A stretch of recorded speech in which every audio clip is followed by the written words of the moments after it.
Hi, this is Michael Buffer, and welcome to the BoxHard Podcast.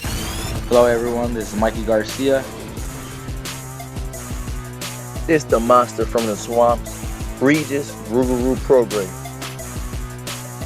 Hey, what's up? This is King Carlos Ponina, former IBF world champ. This is Michael, the Bounty Hunter, 2012 Olympian and your people's champ. This is Charlie Edwards, flyweight champion of the world. This is Fast Eddie Chambers, and you're listening to the BoxHard Podcast with my main man, Joey Coastman.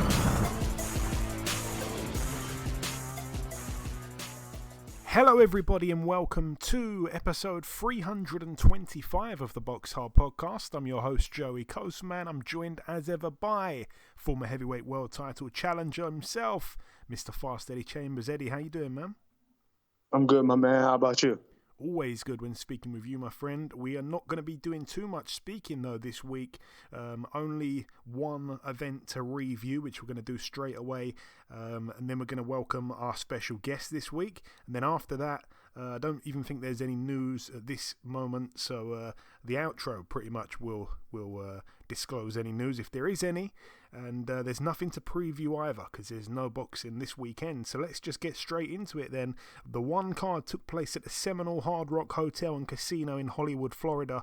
It was on Fox pay-per-view. Starting with the undercard, Gerald Washington, former opponent of Eddie's, 20-5 now with a draw. A TKO loss in round 8 against Ali Demirezan, the guy that had lost his O previously to Effie Ajagba. He's now 15-1. Typical kind of Gerald Washington fight, really. Starts the fight, looking okay, on the jab, working everything, basic fundamentals. And then as the fight wears on, the conditioning comes into play, or doesn't come into play, whatever you want to call it, and the confidence just starts pretty much in front of your eyes evaporating. And, the experience of Demirezan came through. And, he scored the knockout. I think the corner threw the towel in. Incredible that Gerald Washington was actually up on 2 of the 3 scorecards at the time of the stoppage, but he just couldn't carry on. I've seen Gerald fight like that a few times. Jonathan Rice as well on the card, 15-6 with a draw. He was able to beat unanimously over 10 Michael Polite Coffey, so that is a serious spanner in the works there for Michael Polite Coffey. Once a very bright prospect, he was knocked out in the first fight and completely dominated here in the second fight. He's now 12-2. That's completely derailed his career. Also, heavyweight Frank Sanchez with a win, now 20-0, a unanimous decision over 10 rounds. Christian Hammer, the late replacement, stepped in, of course. Now has a record of 26-9. He was down in the 10th and final round. He lost every single round, but I think a lot of people are kind of getting a little bit frustrated with Sanchez. He didn't put his foot on he didn't put his foot on the gas when he perhaps could have.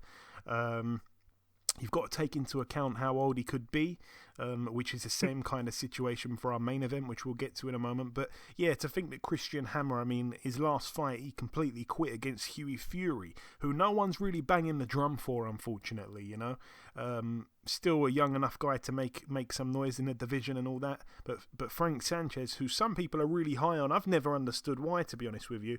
And he just cruises to a points win. I know that you've got something to say about that fight, Eddie, but just briefly, I'll just come to you at the end. I just want to talk about the main event here. Luis Ortiz, now 33-2. A very, very interesting performance, completely behind on all the scorecards at the point of the stoppage. A 6th round TKO against former world champion Charles Martin, now 28-3 with a draw. Ortiz, of course, down in the first round and in the 4th round, and then Prince Charles Martin down twice in round 6. I don't claim to be a boxing expert, but I was watching that fight, and let me finish that sentence. I don't claim to be a boxing expert, but I get a lot of things right, and I don't always kind of tweet them or whatever. But I had to tweet this one. I'm watching the fight. Obviously, Ortiz, looked like his punch resistance was gone all of a sudden.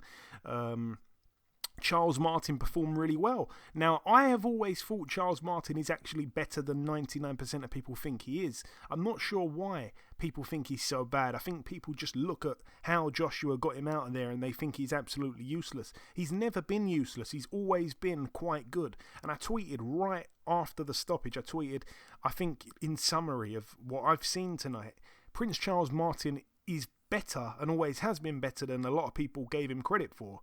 However, Luis Ortiz, I was just about to put money on the knockout for Luis Ortiz about 30 seconds before Prince Charles Martin was ever in any real danger. I saw it coming.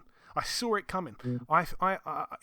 many people did. I saw it coming. I really felt that Charles Martin was just beginning to unravel a little bit. I think Luis Ortiz's experience was coming on. He seemed to be hitting, Prince Charles Martin a lot more. He was setting traps. They were working. We got to remember he's a very, very deeply skilled.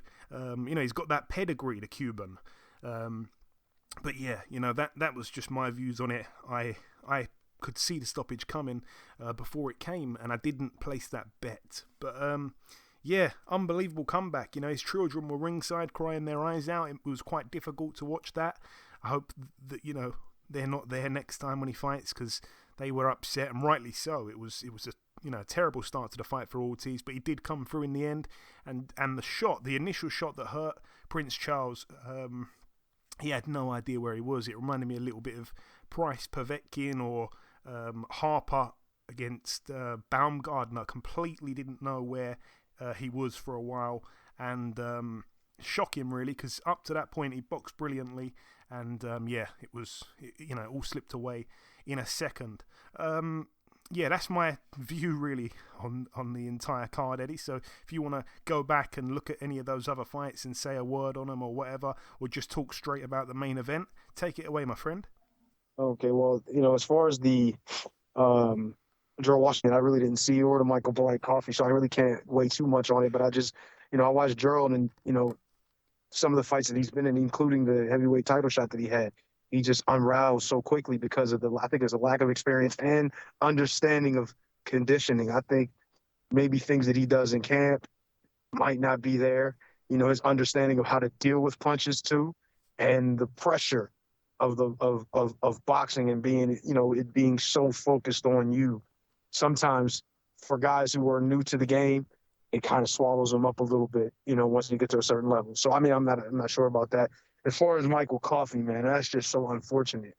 He just ran into a guy that has his number. You know what I mean? It's just one of those things. Like, I don't think Michael Coffey was that bad a fighter. I think he was actually not bad. I watched him fight Darmani Rock and how he just dismantled him. I was like, man, he might be something.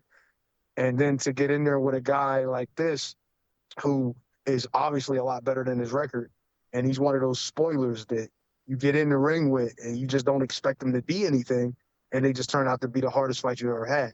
And it just turned out that this has been his undoing. It's unfortunate, man, for him. As far as Frank Sanchez, man, they used to say how frustrating it was to watch me fight guys. But one thing about me is I never ran from anyone, metaphorically or in the ring physically. I stay right there. I'll move just enough. I'll do what it takes, but I'm in there to fight and land punches. And I make guys miss, but I make them miss traditionally right in front of you. This guy I feel like he has a lot of talent, and some of the things that he does, he has a good background and he understands range, but he just uses it way too much. He's moving, in my opinion, and wasting opportunities more than even like Arislandi Lara, and Lara will move around the ring like crazy. But this guy, is a heavyweight, and there's the heavyweight punch count is not high. So, you know what I mean? It's already like, you know what I mean? And he's got a guy in front of him that's just there to be hit. And, I'm not saying for him to go and just unload everything on him and waste punches, but you have to do something. And people say, oh, I'm boring and I'm all this and that. And it's like, bro, like, I look at this guy, and it just, if I was bad, then they need to really be upset with this one. He's not a bad fighter at all. It's just that I think he takes too much time in between combinations, in between opportunities. I think there's things there for him. He just doesn't act on it quick enough. And, he's fast, physically and sharp, but his motor's not. I think his motor needs to be revved a little more. That's the only thing that's going to really make him watchable, because pretty soon he'll be able to beat guys and get to a certain level because of how good he is at range. And, he's already about 6'3", 6'4", so he's not a small guy like me, so he doesn't really have to always get to the guy necessarily. But in order for him to be like the elite of the elite, he's gonna have to take more chances. You know what I mean? Or at least be in range to. And with the whole Charles Martin thing, Joe, it's crazy that you said what you said, because I saw it coming too. I saw it coming from round one, to be honest. And I'm not just like a front runner. I'm that. But 100% I saw it coming. And I knew it was going to happen. It was just a matter of when. I seen a couple of the traps he set.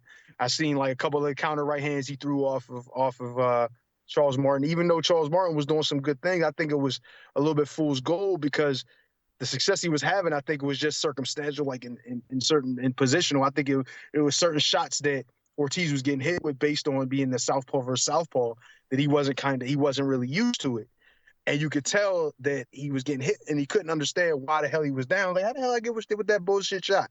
And it's because it was coming from an angle he wasn't really 100% comfortable. But Charles Martin was suffering from the same issues too at times, and shots were catching wrong.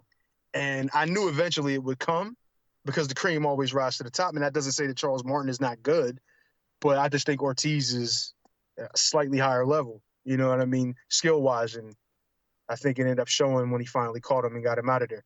That's not to say that I don't think that Charles Martin could have won, because he could have. But I just don't feel like he would have stopped Ortiz, and I knew that eventually Ortiz would catch him and hurt him and then finish him. And I just really had that feeling. Okay, well, there we have it. That is the review part of the show done. The final thing for us to do is to welcome our special guest on this week's podcast. Ladies and gentlemen, please welcome the former WBA middleweight and IBF light heavyweight champion of the world. It is, of course, Mr. Reggie Johnson. Reggie, welcome to the show, my man. Oh, thank you, man. How you doing, man? I'm looking forward to talking boxing with you, and thank you for sharing your platform with me. Yes, absolutely, my pleasure. And the answer to your question, I'm doing a lot better now I'm speaking to you. So, Reggie, first things first, I want to start this interview the same way I do all of my interviews that are similar to this. What's your earliest memory in boxing in the very beginning? How long or how old were you when you first put on a pair of gloves? What's your earliest memory? Well, my earliest memory was my uncle, Kenneth Iron Man Walker, took me to the boxing gym when I was 12 years old at the Salvation Army Boys Club. Introduced me to the late Mr. James Carter, who became my boxing coach and father figure. I remember the first day I went in there, they gloved me up. That's the first time I had gloves on. Put me on the headgear, and I had a mouthpiece. And I got in there for the first time in a boxing ring and sparred with a kid who had more experience than I did. And I think we did 3 rounds, and I remember everybody was hollering and was surprised. And it was like second nature to me. And I remember when those 3 rounds was up, Mr. Carter then was taking my headgear off, and then he was taking my gloves off. And the late Mr. James Carter told me, he said, "You know what, young man, you can be the champion of the world." And that just stuck, that stuck in my heart, and it stuck, in my head.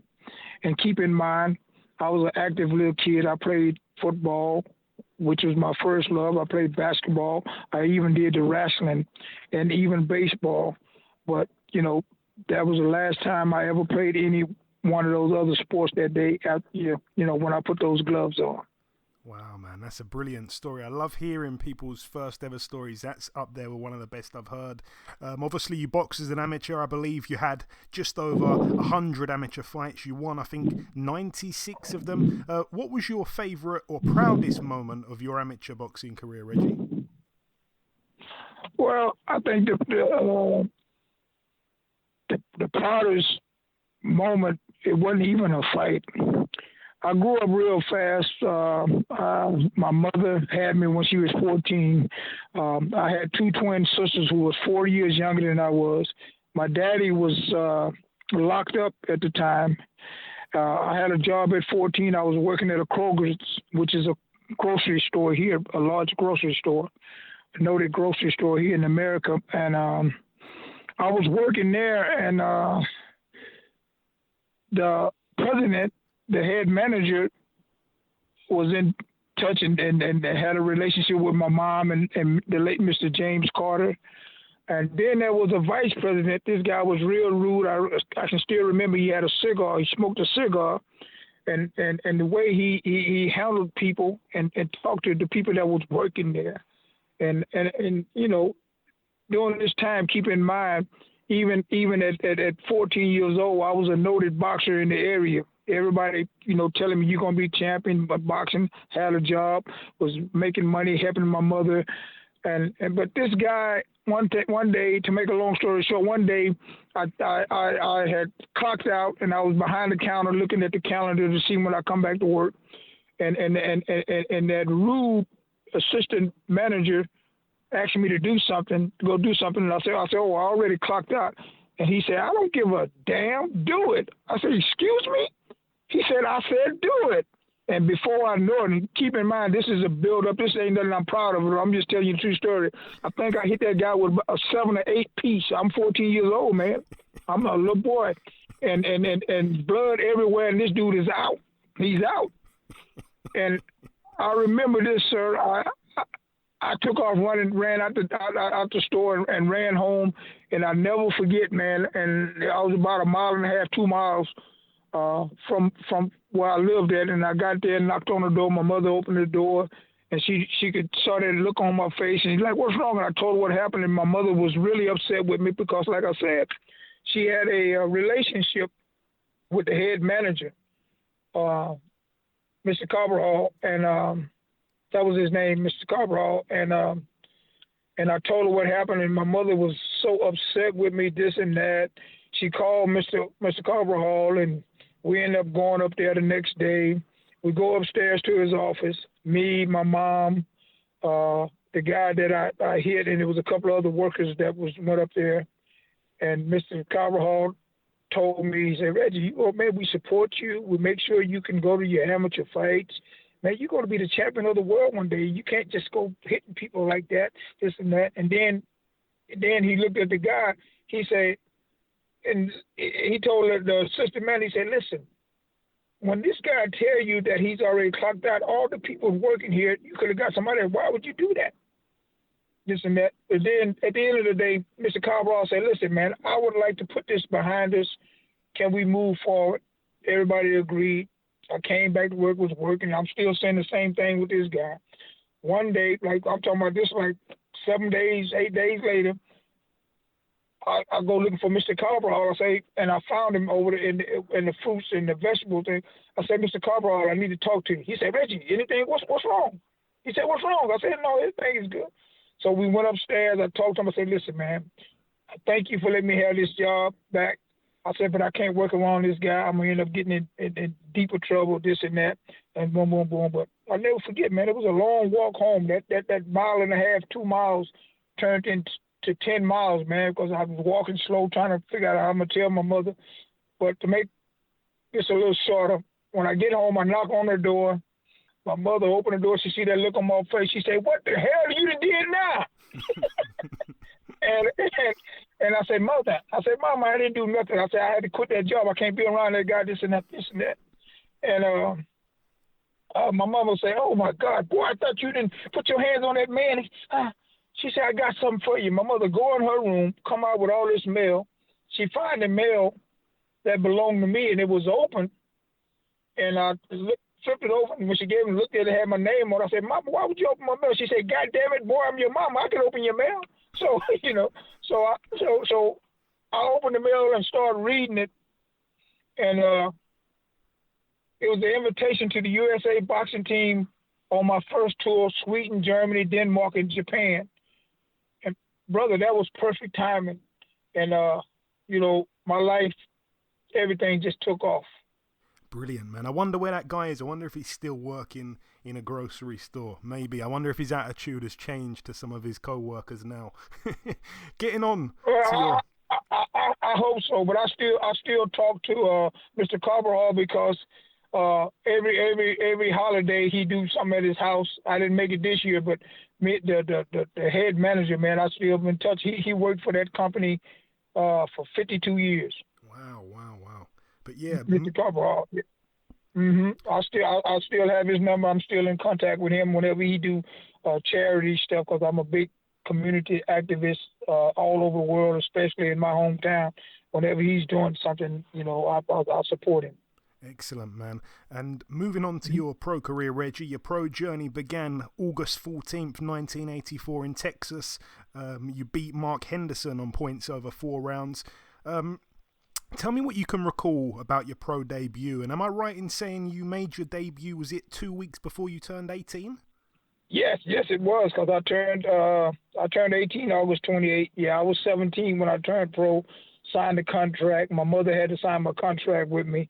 And, the people I was going to sign with brought Tommy Hearns, they brought Duran, a lady named Josephine Abercrombie, but they ended up signing Frank Tate, who I lost to in the Olympic trials in 1984.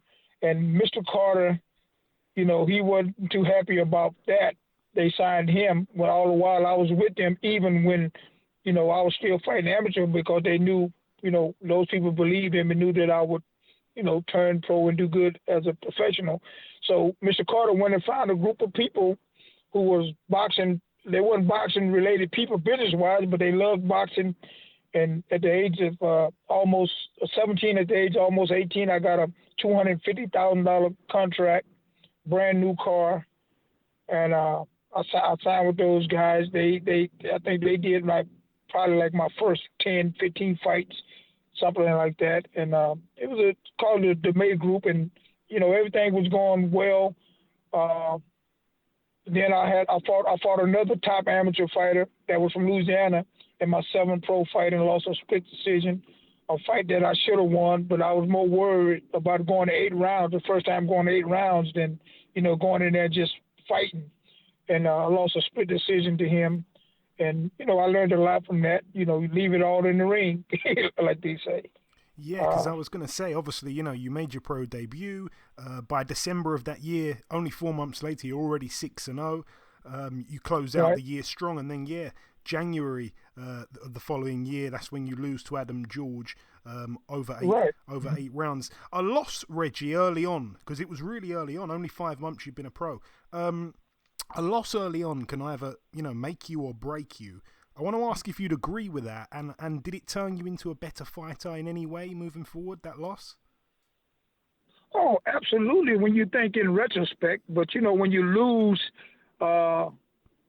your first pro fight like that, you've got this big check. Everybody in your city, in your state, and people are starting to tune in from all over the nation with you. I felt bad then, but, as time goes on, you realize, man, in a sense, on one hand, I felt bad. It hurt me then, but, it really taught me a lot. You leave it all in the ring, you go in there and give it all you got. Don't worry about the rounds. You're going, you just get in the best shape, and, everything else will take care of itself. And after the loss, you returned to the ring in March, again, 1985. You returned with a win over Phil Jones. The very next fight after that, which took place in April, was another blip, another speed bump. You were held to a draw on points over 6 against Eric Williams. You and Williams then had the immediate rematch in which you stopped him in round 3. Moving on from there, I want to jump forward now, if we can, about 5 years later to April 16th, 1990, a Monday night in Inglewood. Your record at the time, 23-1 with a draw. You boxed Sanderlin Williams. You managed to beat him very wide, actually, over 12 rounds. 11 rounds to 1 on 2 cards, 10 rounds to 2 on the other card. Not many people were ever able to beat Williams that decisively. For example, In his very next fight, after losing to you, he gets a draw with James Toney over 10 rounds. He had a split decision loss to Nigel Benn, a split decision loss to Iran Barkley, a close loss to Harold Graham. What did you remember about your fight with him, Reggie? Because like I say, no one really beat him that wide at that time. Well, Sanderline Williams had also fought Frank Tate in Houston because I was at that fight. So I got a chance to see him then, and a lot of people thought he beat Frank Tate. And, at that particular time, man, I was willing, my thing was just, I'll fight anybody. Unlike today, these guys want to pick certain fighters. I would just, the managers and the people sign for me, I just go in there and fight them. And I know Sanderline Williams, he was a trial horse for many of the great fighters who went on to become champions because, if this guy beat this here guy, he's on we got something because he was a tough fighter, tough fight. And you say I beat him 11 rounds to 1, even myself, I think I gave him more rounds than that in that fight, at least 3 or 4. he was a tough fighter, and he and I fought at the Great Western Forum in L.A. And to go back just a little bit to add it, I fought in South Africa, and the manager I had then was Bob Jordan. Me and him are still good friends. He just turned 80 years old about 4 months ago. They sent me to South Africa. I stayed a month and a half, took one coach from Sweetport with me over there who had fighters signed with him here in Houston. And I fought their guy. And I stopped their guy in the 7th round, came back. And keep in mind, this is during apartheid. I wasn't even supposed to have been over there, get back. I'm suspended by the sanctioning bodies because I wasn't supposed to have been fighting in South Africa. And but the people I signed with in California, they got that lifted, I think, a little after a year. And but I came back. I was a gym rat in the gym training. And the guy, Bill Bitten, who owned the gym downtown Houston, said, Reggie, why come you not fighting, man? Listen, they got these people in California, man. They signing fighters. I told them about to mention your name, and they knew who you was, and they said they interested. Are you interested in going talking to these people? I said, hell yeah. And I went down there. Was down there for like 5 days a week, and the guy, Mr. DeMay, who lived up in Northern California, came down, flew his Learjet down to see me work out. And then I remember after I worked out with some of the top fighters there, the guy put me in the office. We was at Ken's Norton Manager's Gym in Watts, California, 108th Street Gym. That was the name of the gym. And they had a lot of great fighters there, man. I remember Michael Dokes, and, man, there was a whole bunch of great fighters trained at that gym. But anyway, after we got through sparring, the guy, Mr. DeMay, came in and he said, Reggie, we are highly interested. What is it going to take for us to sign you? Keep in mind, I was 18-1-1 when I left Houston going to California. And I said, well, I hadn't really thought about it, but he said, no, we need you to do this here now. He had one of his guys go get a pad and a pen.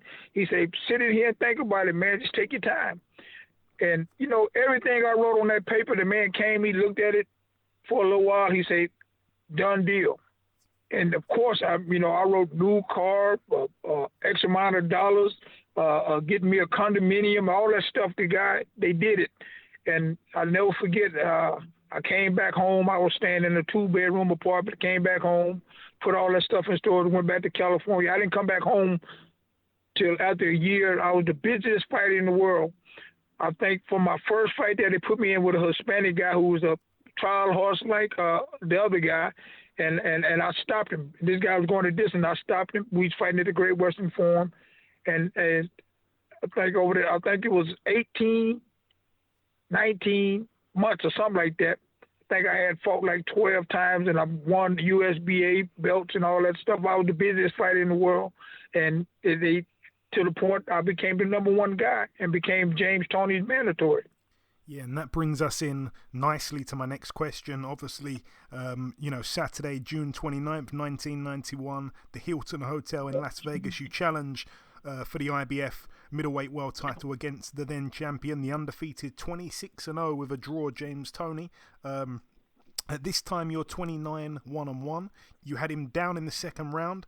You had a sensational second round.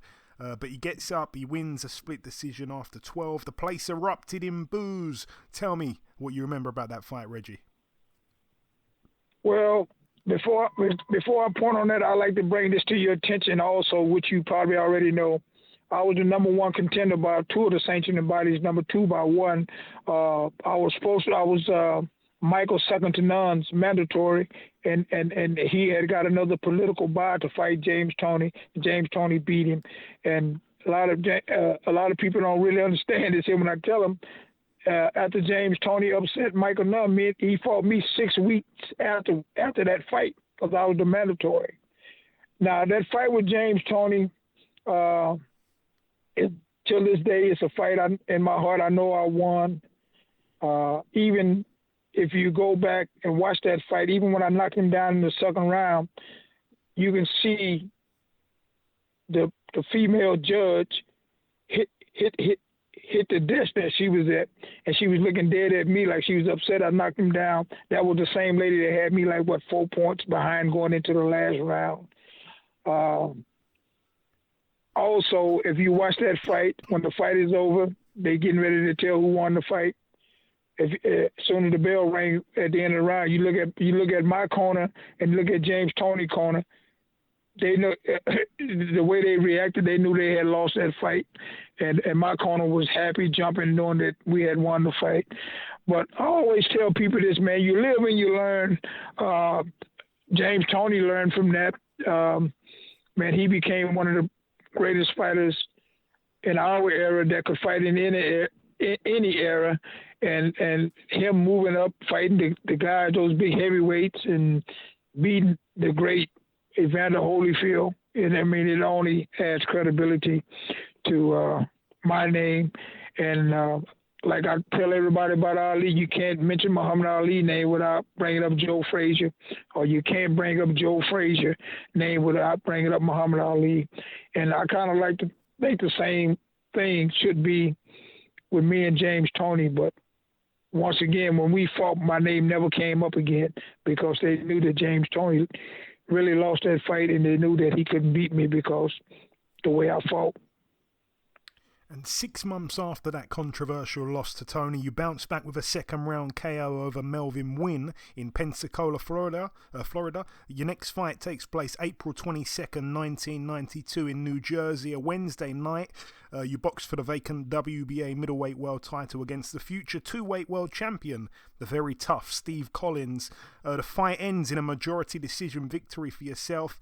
Tell me about the fight and, of course, what it felt or how it felt to become champion of the world for the first time, Reggie. Well, man, it was a great feeling, especially when you've already fought for the world title and you experienced that loss that you know in your heart was a win. Steve Collins, I'll tell everybody, man, if I ever go to war, I want that guy standing next to me. He was a warrior, and like you just educated people on, he went on to win 2 world titles himself after you lost to him. And keep in mind, my fight with Toney happened. I had lost in my first try. He lost to Mike McCallum. So he and I both was getting a second chance. And, he got a third chance and went on to win 2 more, 2 world titles himself. Man, that was a great victory. And if you go back and look at that fight right before they announced that I won, when they said the second had us a top fight, the look I had on my face, and I said to myself, "Oh man, they're gonna get me again." But at the end of the day, Reggie Johnson had became champion of the world, like the late Carter told me I would be. Yeah, exactly. And that's a very proud moment. Obviously, I'm sure you will never forget, Reggie. Do you remember who was on the undercard that night? It was such a stacked undercard. Well, they had the guy, what's the guy that fought Toney who fought Mike Tyson, gave him a tough. Was it Tony Tucker? Yeah. He fought on that undercard. Man, there was a lot of great fighters on that undercard. It was there was another Italian rated heavyweight. Yeah, former heavyweight. One of the guys who fought Mayweather in a world title fight, he beat Rocky Lockridge. I'm trying to remember his name. He fought on that card. Yeah, man, it was. Oh, and then the guy who's deceased now, who fought Your memory's those incredible. 3 wars. Yeah. What was the guy that fought the guy? Arturo Gatti. Arturo Gatti fought on that undercard. Yeah, it was unbelievable, and a lot of people don't understand that fight was on Showtime, and that fight was on a Wednesday night. Exactly. It wasn't on a Friday or weekend. It was on a Wednesday night, if my memory serves me right. That's right, yeah. Your memory's incredible. Arturo Gatti, Tony Tucker, obviously former heavyweight world champion. Right. And also former heavyweight world champion Francesco Damiani. And, that fight... Yeah, that's the guy from Italy, right. That's right, Damiani. And Sean Bay Mitchell against Rocky Lockridge as well. There you go. That's right. And, you know, something that's even greater than that for me, personally... Muhammad Ali was there. He came supporting me, and I'll never forget. The day before the fight, I'm in his hotel room with his little boy. Me, him, and Ali. We in there talking, clowning, having fun, and we get a knock on the door. It was my chief trainer, Manuel Chato Robles. As a matter of fact, his son is the one that trained Andy Ruiz to beat Anthony Joshua, and he also was training the guy Morton, who just fought this past weekend. Yeah. And he trained a lot of good fighters, but he had like about 4 or 5 fights, and then he just started training fighters. His dad taught him everything. His dad was my chief trainer, Manuel Chato Robles. But anyway, Chato knocked on the door, and they opened the door, and they said, "Reggie, somebody wants you." And I go there. It was Chato. Chato said, "Reggie." You know, he's from Mexico. He said, "Reggie, come here." I go out, close the door. He said, "Reggie, listen to me, man." He said, "Listen, I know you love Muhammad Ali. He's your hero, ain't he? Like to me." He said, "But Ali don't fight for you, man. We fight for a world title tomorrow, man. This is not right, Reggie. We get back focused, man. We got to get back focused. We got to."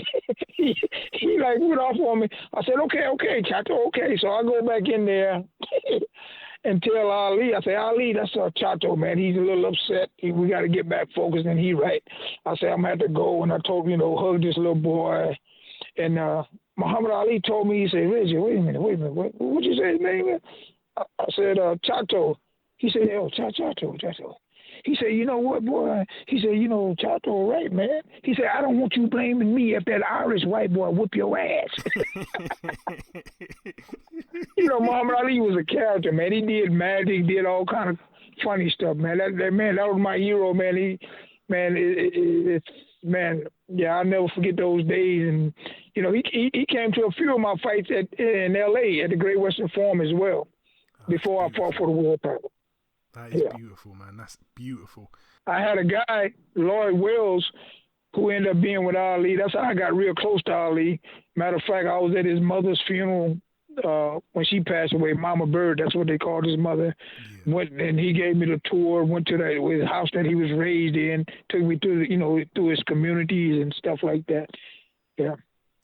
That's just unbelievable. You won't forget that for the rest of your life. Absolutely.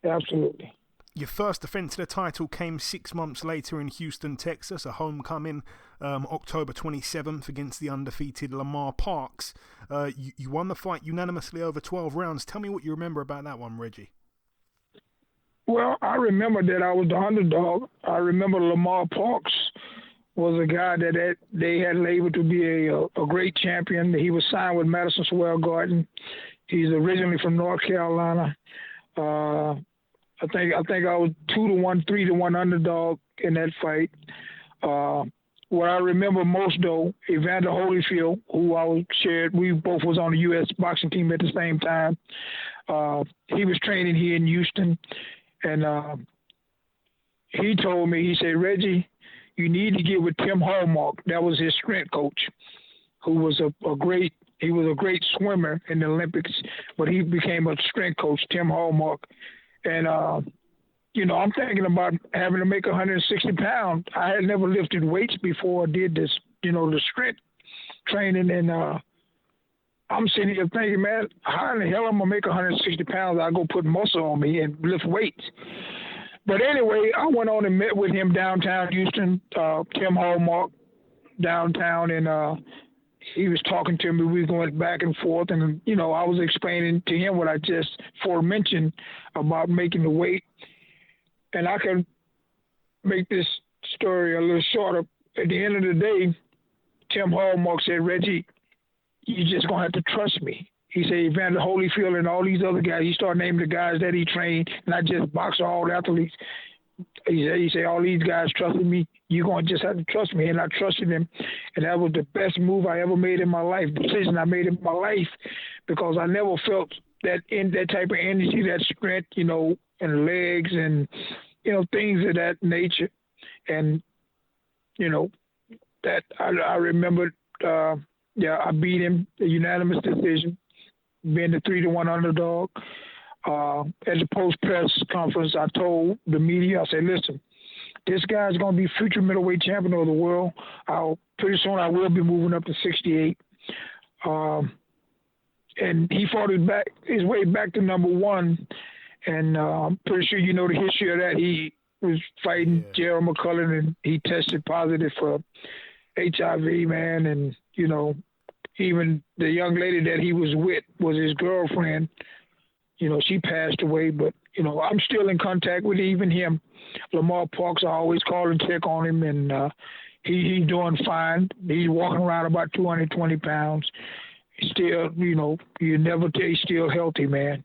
That's good to hear, man. 3 months after that was when you made your second defense of the title, Tuesday, January 19th, 1993 in Idaho. You stopped Ki Yun Song in 8 rounds. Reggie, what do you remember about that one, and where did he actually come from? Because, I mean, not where he's from background-wise, but I'm guessing obviously he was world-ranked. I couldn't find anything on his amateur career. Where did he appear from? Well, this is one of the things, like I'll tell fighters to this day. These fighters go out there, promote these fights for the promoters, going back and forth with each other, cussing each other out, fighting. But at the end of the day, the promoters sign all these fighters, and they're going to use the 2 fighters, do what's in their best interest. That's a fight that I didn't want to take, and I told Dan Goose, and I was with 10 Goose then, I told him, I'm not fighting this guy. Look at his record. I'm not fighting this guy. And the reason why I fought the guy, he came to me weeks later after this happened and told me, I met with him, he said, listen, Reggie, this is what we got at the table. You got to fight this guy. You take care of the Korean guy. Terry Norris take care of Julian Jackson. You guys fight each other. He moved up from 54 to 60. Y'all both make 1.2, 1.5 million apiece. And that inspired me to take that fight. And, I did what I had to do, took care of my end of it. But Terry Norris got knocked out, and that fight never happened. It's kind of reminiscent of Tommy Morrison fighting one of my USA teammates, Benton, when he had signed the fight. The guy from Lennox Lewis, and got knocked out, and $8 million gone. He's going to get $8 million gone. So I kind of like experienced that to a certain degree too. That fight never happened with me and Terry Norris. Yeah, and obviously. But the Korean guy was, I think he had a pretty good amateur background, they say, but he was tougher. But I got him out of there in 8 rounds. So yeah, another win for you there. Your third defense comes May the 4th for Tuesday night in Denver, Colorado. You pitched a shutout win on points over Wayne Harris. Tell me about that one, Reggie. Well, Wayne Harris was a guy I was supposed to fight, I think, Jorge Castro for that fight, but it didn't happen, and he came in at the last minute. And you know how that is. You got to make change your style of fighting when you're fighting a guy 6'3", 6'2", 6'3", instead of fighting a guy that's your height or a little shorter than you. But once again, you have to also be able to make the adjustments as things carry on, and I did. And he was a tough fighter, and even that guy himself, I still communicate with a lot of the guys I fought and just boxing. I talked to him, and then his brother fought one of my cousins, Golden Johnson, who fought Sugar Shane for the world title. Okay, and your next fight takes place October 1st of that year in Buenos Aires, Argentina. You lose your world title by unanimous decision to former junior middleweight world champion, moving up in weight, John David Jackson. Tell me about that one, Reggie. Another close fight, really, that you could have got the decision in. Well, you said that way, another close fight. I call that another political loss. John David Jackson pretty much took that fight with me and was pretty much told if he go to 12 rounds with me, he would definitely get the decision because he would go back and fight Jorge Castro from Argentina. And what happened was that political loss, when that happened, he wouldn't go over there and fight him, and they stripped him, and that's why I ended up fighting Castro. And I went over there because I wanted to win my title back, and then I ended up going back again. I got those John David Jackson, my 2 fights in Argentina. I've labeled those political losses on my record, and of course the James Toney fight, I have 4 political losses. But that's pretty much what happened with John David Jackson. And let me say this about John David Jackson: he's left-handed too. It's like really, it was like we wasn't playing checkers, we were playing chess. This guy was left-handed, and it was like I was kind of like almost like fighting myself. He was a smart fighter, but he didn't beat me. Yeah, and like I say, let's I don't want to go too far ahead. I want to sort of keep it so that people don't get lost. After the loss, the quote-unquote loss to Jackson, you bounced back 4 months later against Ramon Felix. You stopped him in a round. In the meantime, as you said, John David Jackson gets stripped. In your next fight, you get the chance to box for the title again. And then, August 12th, 1994, back in Argentina, you box for your old title, the WBA middleweight world title, which was, of course, vacant at that point. Jorge Castro, your opponent, the Argentinian fighter who was on the undercard, obviously, the night you boxed John David Jackson. His record at the time, 93-4 with 2 draws, 65 by KO. I mean, this was his 100th fight. Incredible. But yeah, you go 12 rounds, you lose a split decision. I know you pretty much summed it up, but just so that people can get the first fight, so they can tell the difference between the first fight and the eventual second fight, just give me a sentence on this first fight, the first fight between you and Castro, Reggie. Well, it would be the same thing like the second fight, to educate boxing-related people or boxing fans. Normally, whenever you fight somebody in their country, in their backyard, and if a fight is a split decision, 9 out of 10 times the guy who lost the fight won that fight. And you just mentioned about the split decision. It was a fight that I once again, in my heart, I know I won, but, I was battling the system. I was battling, how things operate and work in the ultimate sport of boxing. And, I had to live with it. That was a long flight home. But, I'm the same guy that went back and fought him later. Yeah, but, again, you're right. You go to a guy's backyard, you lose a split decision. That pretty much paints a picture in itself, especially if that guy you're fighting is like a superstar in his country as well. You're just not going to get that decision. So after the first fight with Castro, you took 14 months out the ring. Obviously, you were inactive. Castro, on the other hand, defended the title 3 times. Of his 3 defences, 1 came against John David Jackson. He beat him by knockout after trailing on the scorecards the entire fight. It went down as the Ring Magazine's 1994 Fight of the Year. Obviously, the rematch, again, you're in Argentina. Friday the 13th, by the way, October 1995. Yeah, almost like deja vu. Another split decision. We're not going to talk about that because, again, they were pretty much the same fight twice. After the Castro fight, you become inactive. Almost 2 years you were out before you returned at light heavyweight in July of 1997 in Mississippi against Robert Doyle, who you stopped in a round. This brings us into 1998.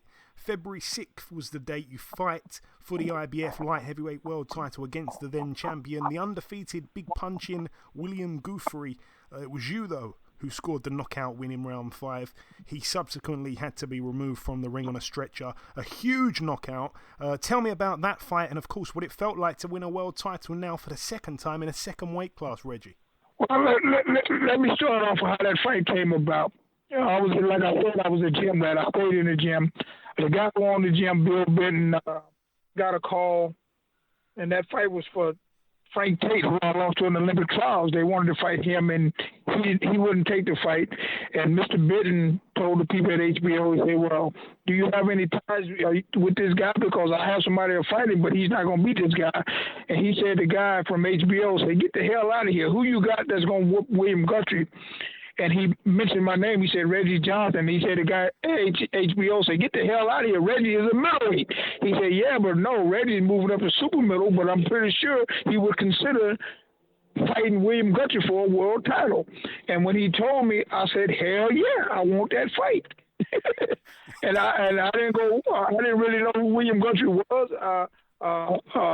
I didn't go look at. I didn't say let me go look at some of his fights. I say hell yeah, I'll take that fight, and that's how that whole fight happened. And me studying William Guthrie, getting ready for him for that fight, bringing in big guys to spar with.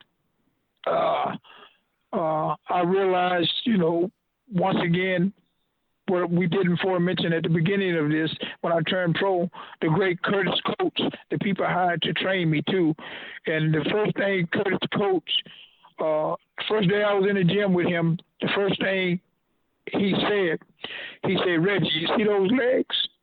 Those same legs you use to position yourself to hit a man with is the same damn legs you use to get the hell out the way. And that's pretty much, I beat a lot of guys, really, if you think about it, with my legs and, of course, defensive skills. But it all started with your legs, and that spoken volume and stuck in my head this every day training for that fight with William Guthrie. And but I knew moving up in weight, I had to get some type of respect because he was knocking everybody out. And I was real. I think that was, people didn't realize that I could fight like that as well. Move in the time taken to a guy and punch like that. Yeah, like I say, it was a huge knockout. Your first defence of the light heavyweight crown came 3 months later. You had to travel to Italy for this one. May 29th, 1998 against Ollie Clementson. You beat him unanimously over 12. Do you remember much about that one? Oh, yeah, man. There's a lot of history that goes with that fight. I know he was with Emmanuel Stewart and them in Detroit. He was there for a while, had fights out there and was training out there. When I fought him, I guess he was back in the Oslo, Norway area, because I remember getting a call after we had signed to fight him in Italy, and they wanted me to go to Oslo, Norway, from his area because I guess they was having problems with, selling the pay-per-view deal. And I told my guy, I said, listen, man, our deal is done. I'm not going over there unless they pay me.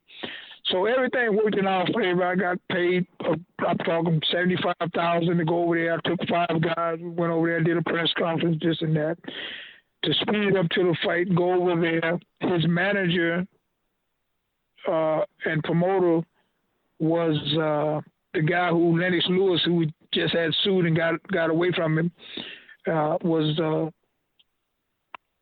was his manager. And when we got there, I remember the nice hotel on the water in Italy, beautiful. They say, Reggie, this is where you stand, but they wanted to put all the rest of my people in a different hotel. And I'm like, hell no, my people sleep where I sleep. And me and the promoter got into it right off the thing, man. It was nasty, but he ended up getting it right. We all got in the hotel, and then we were there for about 2 weeks.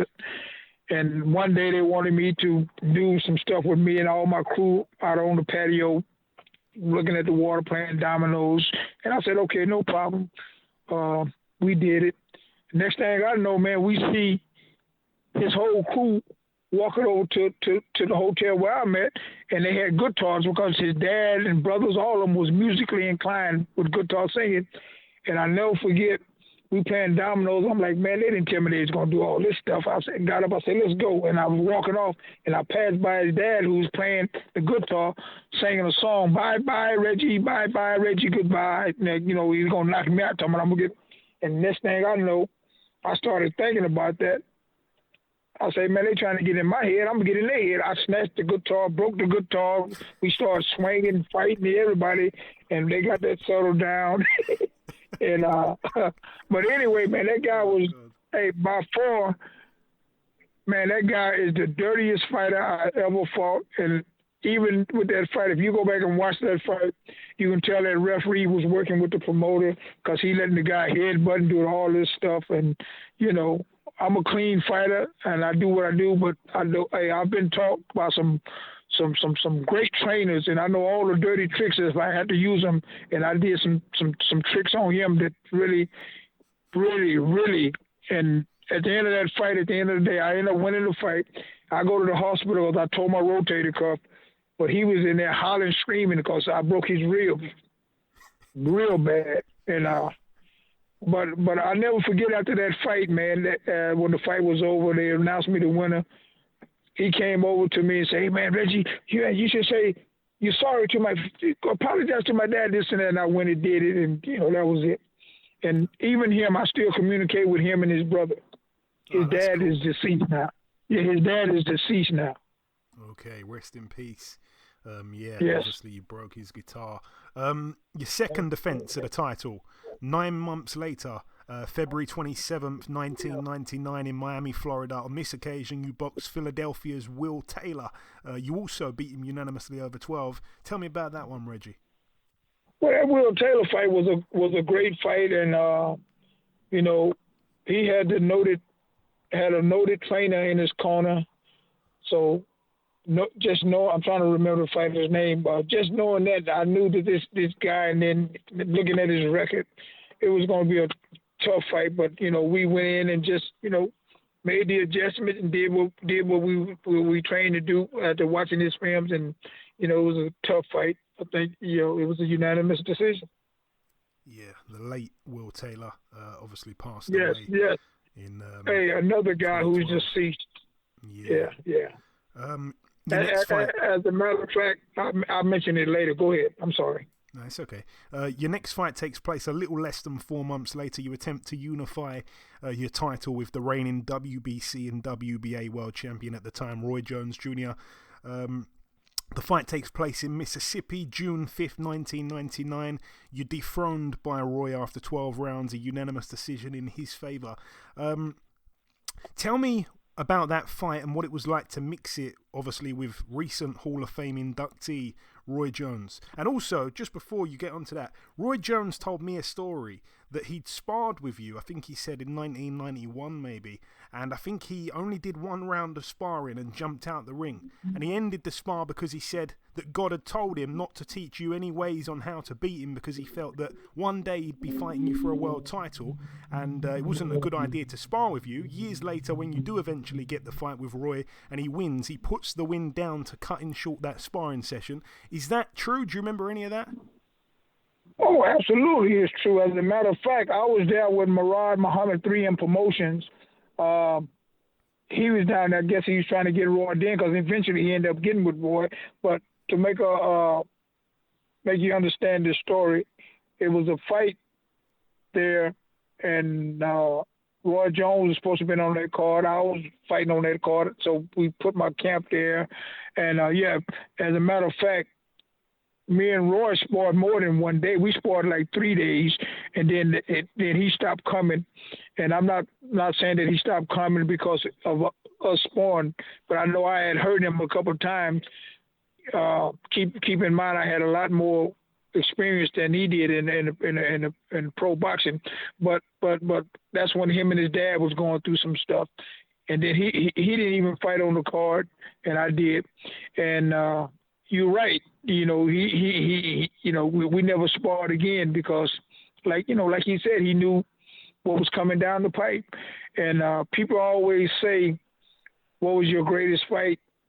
And when I mentioned Roy Jones, they say, yeah, but that's a fight that you came up short, you lost.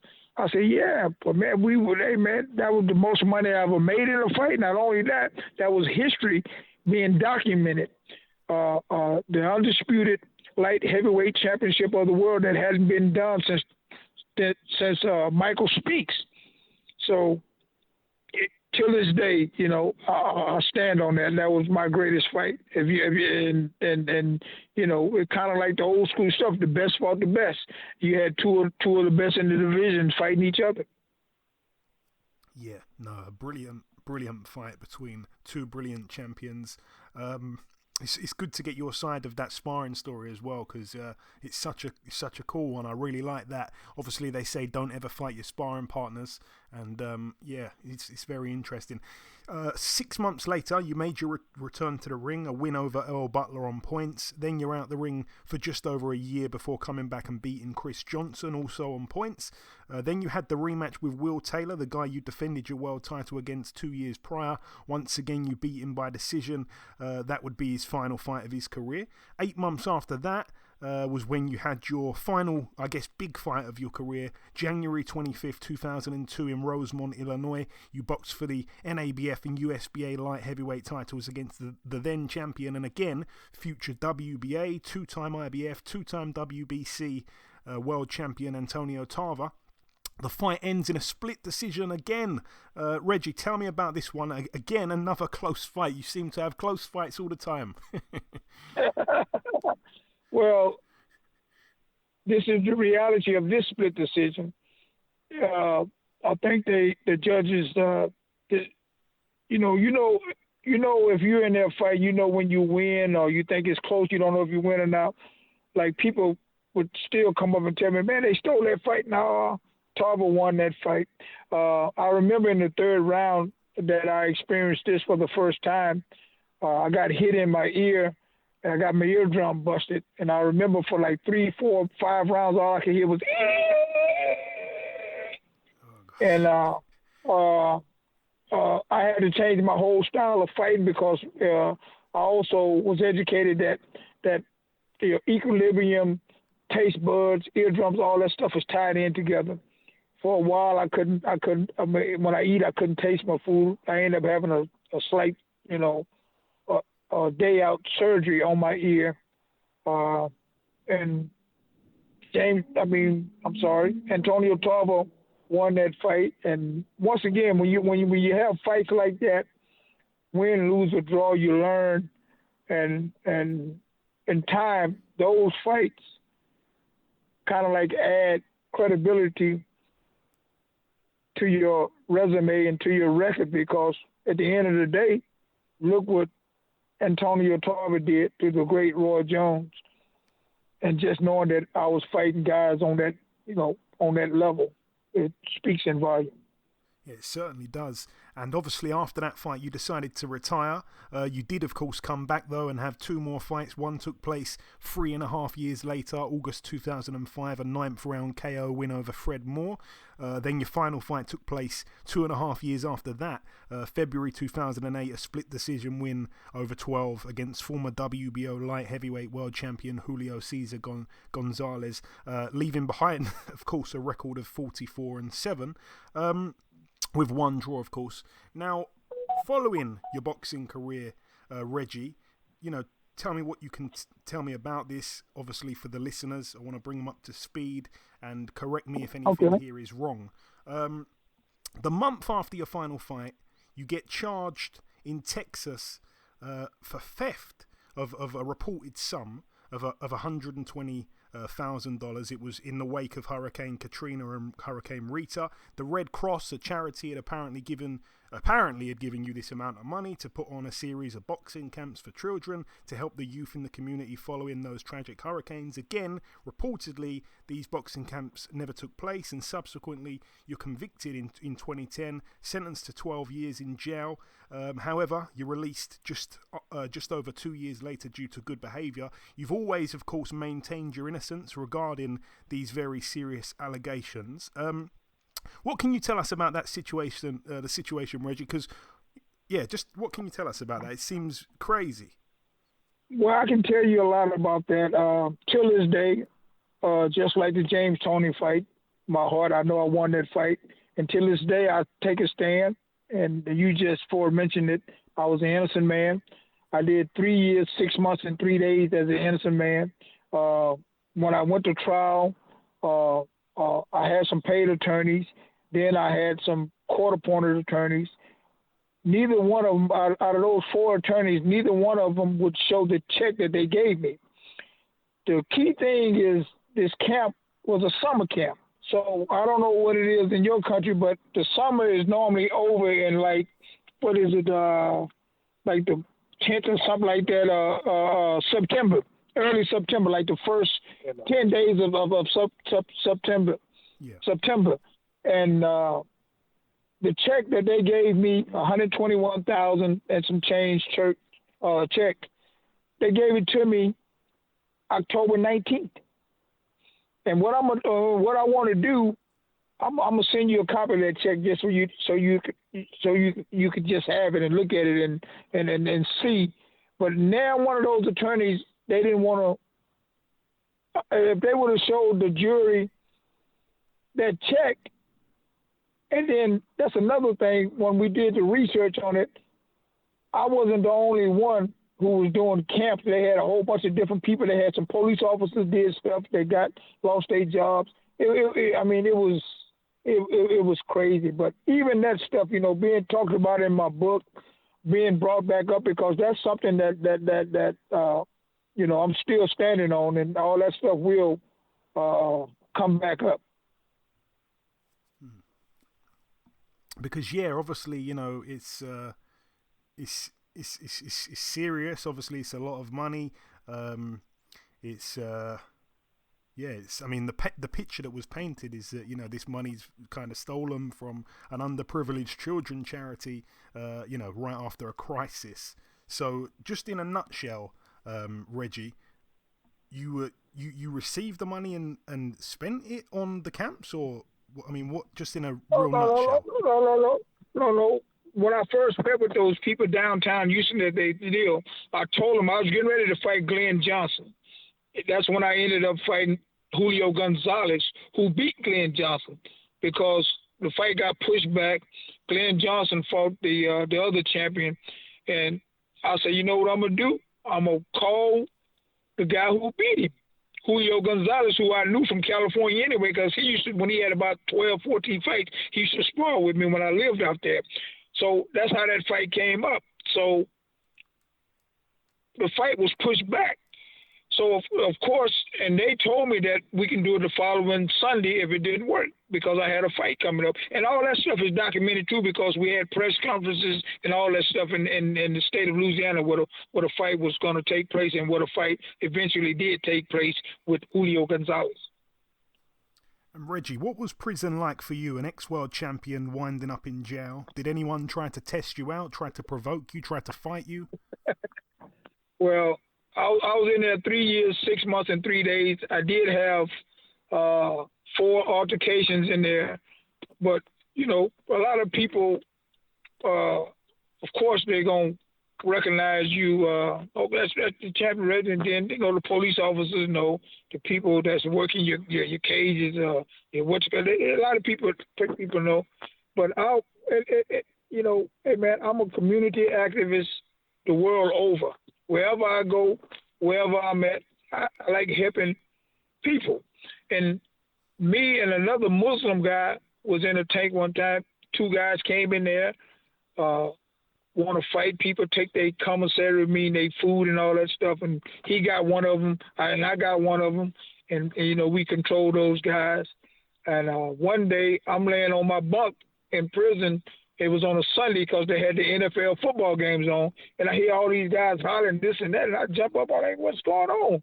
The lady who's working the had turned the TV off because one of the guys that was in his room, the bad guy that was in his room that we had, they were doing good stuff, man. He went in there, was cussing the lady out, talking to her. And this lady, man, had to be like about 55, 60-something years old. I mean, man, that lady got grandkids, and I go and I say, hey, man, you can't talk to this lady. That's somebody's mother, boom, boom, boom, boom, boom. And then the dude walk off. He say, listen to me, champ. I'm not worried about you. I ain't with all that. I ain't intimidated by you being the champ member. And he walking, talking, and I'm right behind him, walking in the room. And, you know, this dude going back and forth. And before you know it, I hit him with a right hand. His head hit the wall.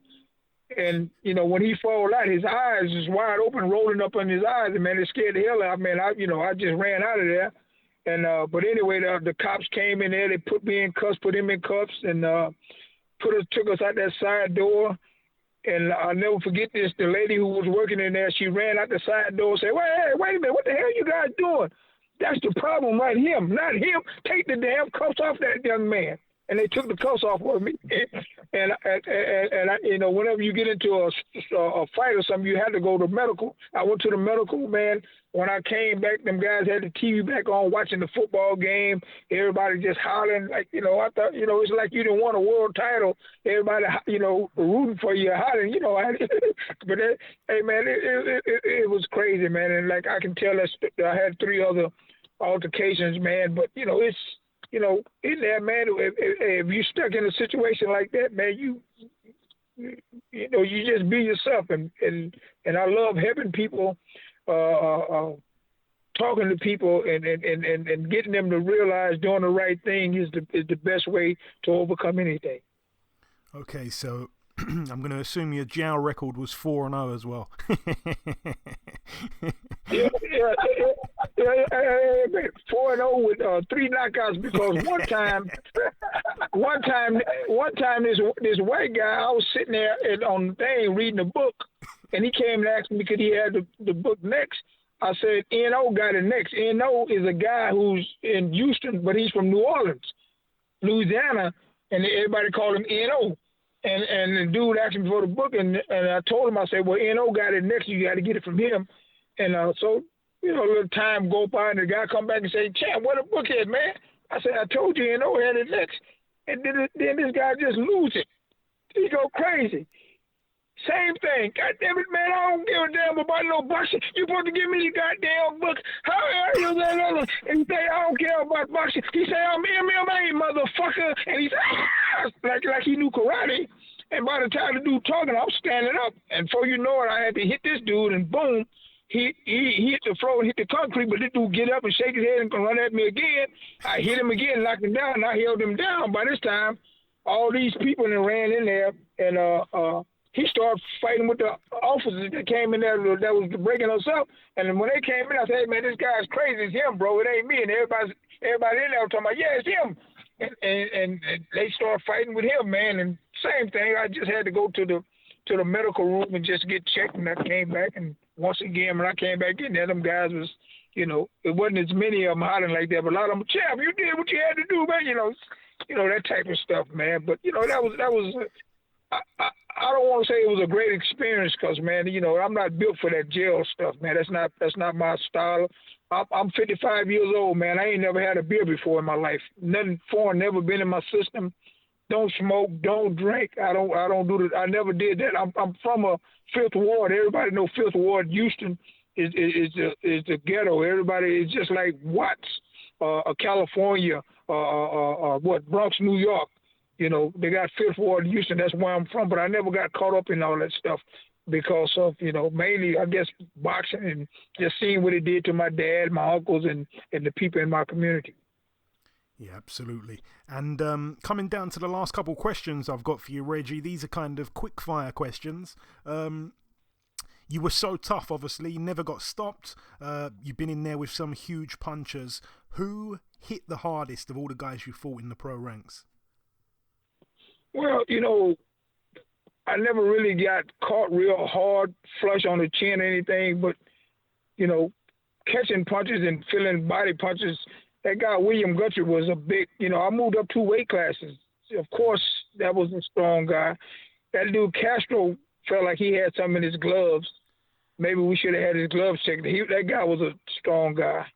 And I'm going to tell you, the guy, the strongest guy was William Guthrie, but punching-wise, but also that guy Lamar Parks, man, that guy, it felt like he had some in his gloves too, but he didn't only hit hard. This guy he had fast hands. And I think it was the 5th round. That's another thing with boxing. People don't realize too, man. You gotta be an actor too. You gotta know how to act, because if a guy hits you and hurts you, you can't let him know that you hurt. I don't know if you remember the fight when Muhammad Ali fought Ernie Shavers, who they say was the hardest punching heavyweight. Remember, he hit Ali and hurt Ali, but Ali was clowning, acting like but Ali was hurt real bad, but he started clowning, and even Shavers said, I thought he was trying to bait me in. But Ali was really hurt, man. So you got to be smart like that. But I know when Lamar Parks hit me with a body shot one time, man, you know, I had to like play it off, you know, and till this day, I don't even think he realized or know how bad I was hurt. Okay, and William Guthrie was the hardest puncher, man. He's a strong guy. Yeah, for sure.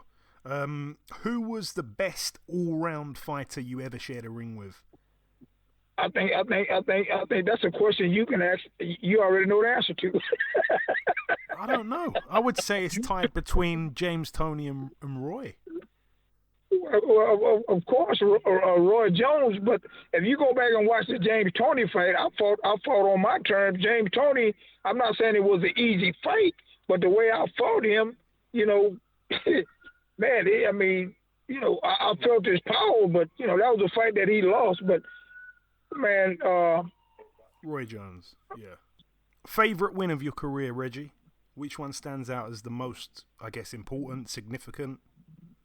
I think, man, you know, coming back and moving up 2 weight classes, then when you put in the history of finding out that you were the 8th guy that won the middleweight and moved up 2 weight classes and went to light heavyweight, and being a 7-1 underdog, that William Guthrie fight was, you know, is like those fights that they took from me that, you know, I kind of like, I didn't get the fights back, but it's like, you know, I showed that I took a stand and I didn't give up, and I came back and did something bigger than what they took from me.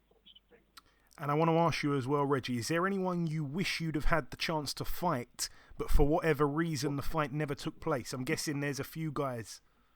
Oh, yeah, absolutely, man. I definitely wanted. I didn't really want to fight Frank Tate, because Frank Tate won the title, he had lost, and he wasn't really in boxing. But I wanted to fight the real fighters like Glenn Johnson, who knocked out Roy Jones. I wanted to fight him. Who else, man? It's quite a few fighters. Bernard Hopkins. He and I were supposed to fight at middleweight. That came up. We were supposed to fight at light heavyweight. That fight never happened. So it would definitely be them 2 right there. And of course, a rematch with James Toney. Yeah, they would have all been good to see. I like to ask this question. I love it when people say, I love it when the answer to this question is no, I have none. But my question is, do you have any regrets? I think any fighter tell you that they don't have any regrets. I'm not telling you that they're lying, that they love boxing and they just, you know, especially if they're healthy, happy to be healthy. But, you know, I've got probably a handful of regrets. And most of those regrets is just, you know, dealing with the business of boxing. business, dealing with the business of boxing. These promoters, is like I told you, I was the type of fighter. Like when I fought William Guthrie, I wasn't even worried about the money. I just wanted the opportunity to fight.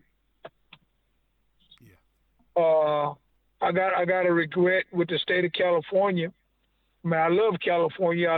My career took off, and that wouldn't have never happened if I wouldn't have left Houston. I know California was the only state that had a pension. And this is not a regret because this is something just like my legal situation. I'm still on it. They had a pension, and they told me Larry Musgrove, who was a guy I used to spar with, was a great fighter who beat James T. Kitchen back in the day. He's a little older than I am, but he got his pension, and they tell me, and then I've talked to probably about 3 or 4 handful of fighters. They told me the same thing. I was 1 round away from getting my pension. Okay. And I'm not saying that's a regret, but that's something that boxing that's still ongoing, like the legal situation that I'm still standing on and trying to get right. Yeah, the aftercare for boxers when they retire, it definitely needs some work from some angle. What are you doing these days, Reggie? What keeps you busy these days? That's one of the questions that I'm asked when people realize who I am, just interviews. And I tell people what I do. I'm a community activist. I work with police officers, go to detention centers, work with kids, schools, speak at boxing gyms, boys and girls clubs, things of that nature. I'm a world community activist. Even when I went to Argentina, I went up in the mountains where all the poor people was, and all them poor people became my fans, and I'm fighting a guy in Argentina, Jorge Castro. So, even in going to Spain, even in Italy, man, we always, the whole crew, we all on the same page, man. And I like to send a big shout out to all the people who traveled the world with me, stood with me. And it's sad to say, I got a picture I just put out there, had 10 people on it in Italy. And 7 of those people are not with us. I lost the great Chuck Bodak. Chuck Bodak, he always put the fighter's name or something on his head. He was an older guy. He died about 95.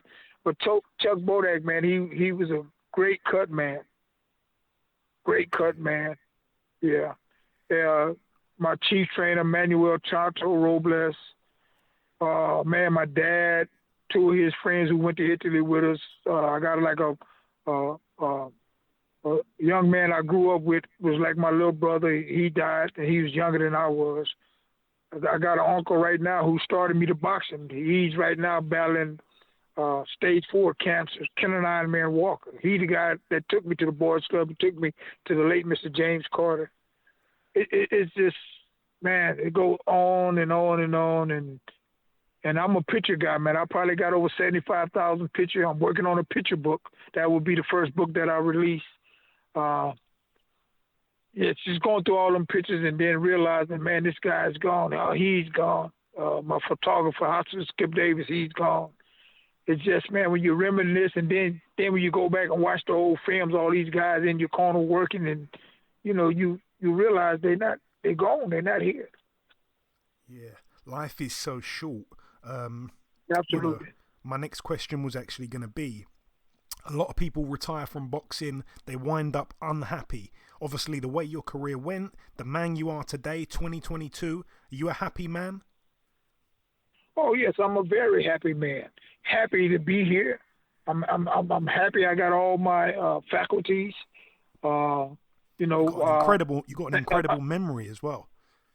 Yeah. Well, my memory, when you have a lot on your mind, sometimes, my memory, I have to think about it, but it always come back to me. And it's not because of the punishment. I'm not one of those. I've never been knocked out. I never took a beating of the punishment. And, you know, I was fortunate and blessed to have the career I had. And, you know, in that business, man, it's, you know, a lot of guys, man. And that's another thing I want to put out there, man. I'm working with some guys in Minnesota, some people in New York.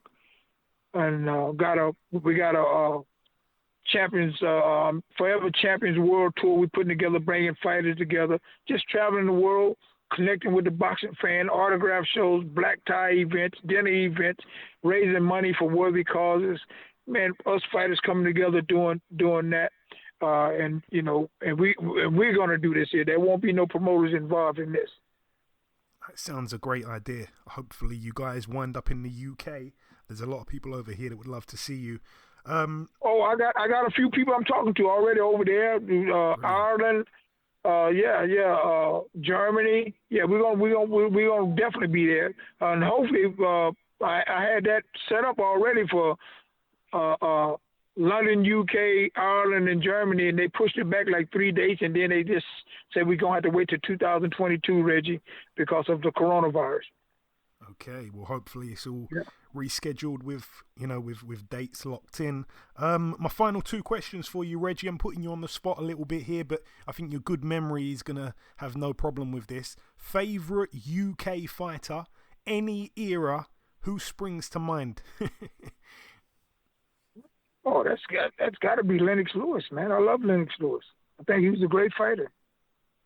Yeah, a lot of people say Lennox. A lot of people say Prince Nassim Hamed. Lennox, obviously Ricky Hatton. Yeah, Ricky Hatton. But I mean, you know, I like Lennox. No, I would put Lennox number one. Ricky Hatton is good, but he would be number three, and would be number two because you know he's a left-handed fighter. Yeah, like myself. And just finally, my final. Go on. And he was an entertainer too, man. That guy could punch, man. Wow, he's a good fighter. Absolutely, man. And my final real question for you, Reggie. If you've got any closing words to anyone that could be listening to this, particularly your fans here in the UK, if you've got any closing message before we let you go, say whatever you like, my friend. The stage is yours. Well, first of all, I would like to say I've been in London, UK about 3 times, but it was always in passing, you know, flying somewhere else. I would love to come there, and we're working on that. I can't wait to get there to spend time there because, and I'm not just saying this here, man, that London, UK area over there, I think they got the best fans on planet Earth. The best fans on planet Earth, and I can't wait to come there. And I remember, I remember watching Ali over there, man. How those people, man, I want to experience what Ali experienced. Yeah, a lot of people say we got the best boxing fans over here. We certainly recognise and respect, world champions, former world champions. I'm sure you'd be welcomed with open arms. Listen, Reggie, it's been a real pleasure speaking with you, my friend. Thank you so much for walking down memory lane with me. Thank you for your time, and I want to wish you as well a happy New Year 2022. Oh, likewise, brother, and thank you for sharing your platform with us, man, and this is great. Make sure you send me a copy of this because I document and keep all stuff like this. And man, I'm really looking forward coming, spending time there, just communicating, doing charity stuff, and really, man, hanging out with the boxing fans, man. Okay, and this wraps up episode 325 of the BoxHard Podcast. I've been your host, Joey Coastman. Eddie Chambers has been with me for the duration of the show. A huge thank you to our special guest this week, the former WBA middleweight and IBF light heavyweight world champion Reggie Johnson. The biggest thanks of all, though, goes out to you, the listeners. Thanks once again for tuning in this week. And that's about everything from myself. Enjoy your weekends, people. Stay safe, and we shall see you all again next week.